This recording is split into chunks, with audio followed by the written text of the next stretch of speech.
Isang mapagpalang araw po sa ating lahat. Ako po si Sarina Espaloma at din ilalahad kong aking lutunan para sa daily devotion natin na magkatang pwede bang itago ang katotohanan.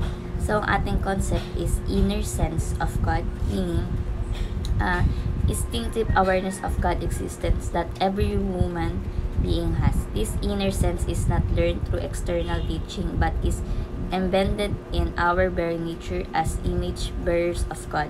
So, ang ating scripture is Romans chapter 1 verses 19 to 21 na sinasabi, "For the wrath of God is revealed from heaven against all ungodliness and unrighteousness of men, who by their unrighteousness suppress the truth. For what can be known about God is plain to them, because God has shown it to them.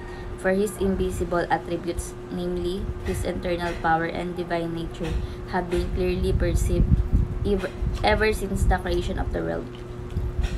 In the things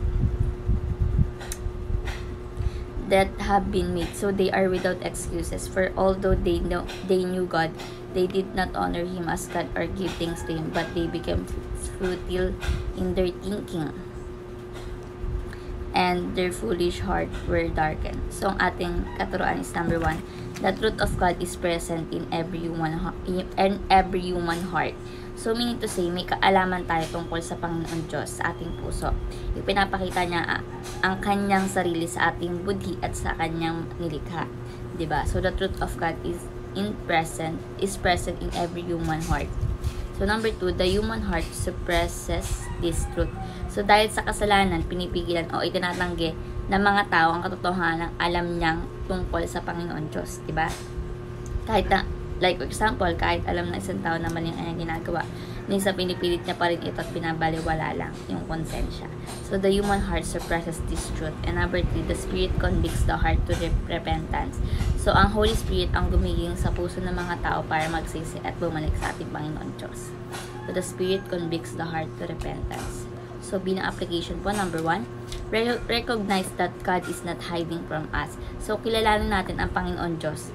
No? Siya ang kilalanin mo ang Diyos ay nagpapakilala sa Bible, sa nature, at syempre sa puso natin, di ba?